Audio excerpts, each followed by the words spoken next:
नमस्कार मु अमृता मो चैनल अमृता कुकिंग ओडिया आपण मानकु स्वागत जणाउची। आज तैयारी करिया जाउची खीरी। एटा बहुत सहजरे आपण तैयारी करि परिबे घरे।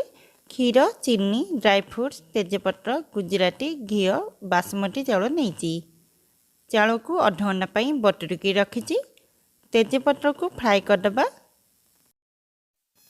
घी गोटे चम्मच नेकी काजू आलमंड और किशमिश को फ्राई करदबा। एथरे आपनका मन पसंद ड्राई फ्रूट नहीं पारे। किशमिश को फ्राई करके भाग करदबा। एबे चाउल को फ्राई करदबा जेमती चाउल कलर चेंज हो जिवो।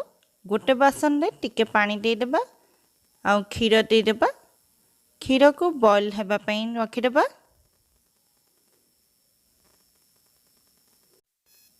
देखंतु चाउलर कलर टिके स्लाइटली चेंज हो गलानी।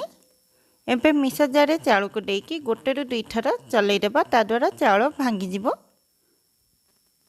क्षीर भल भाबरे फुटी गला परे चाउल को देई देबा। 15 रु 20 मिनिट पई कुक करिबा। आ गोटे गैस को चढ़े देबा। एबे एई टाइम रे कैरेमल सॉस तैयारी कर देबा। चीनी को लो फ्लेम रे मेल्ट करिबा।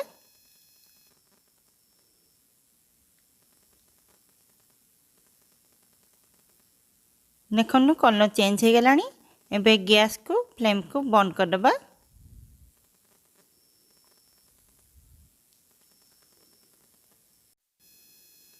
आमर खीरी बसिबार 20 मिनिट हो गलानी। एबे धीरे धीरे कैरेमल सॉस दे देबा।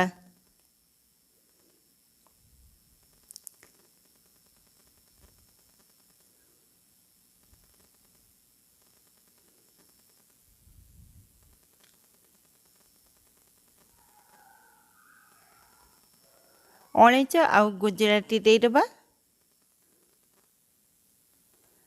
फ्राई करथिबा तेजपत्र और ड्राई फ्रूट को भी दे देबा। अल्प किछि ड्राई फ्रूट रखि देबा पछरे गार्निश करिया पई। खीरी गाढ़ा हेबा पर्यंत कुक करिबा। एबे गैस फ्लेम को बंद कर देबा। आमर स्वादिष्ट खीरी तैयारी हेकी रेडी हो गला। मो रेसिपी पसंद आसुले मो चैनल को सब्सक्राइब लाइक शेयर करे भूलिबेनी।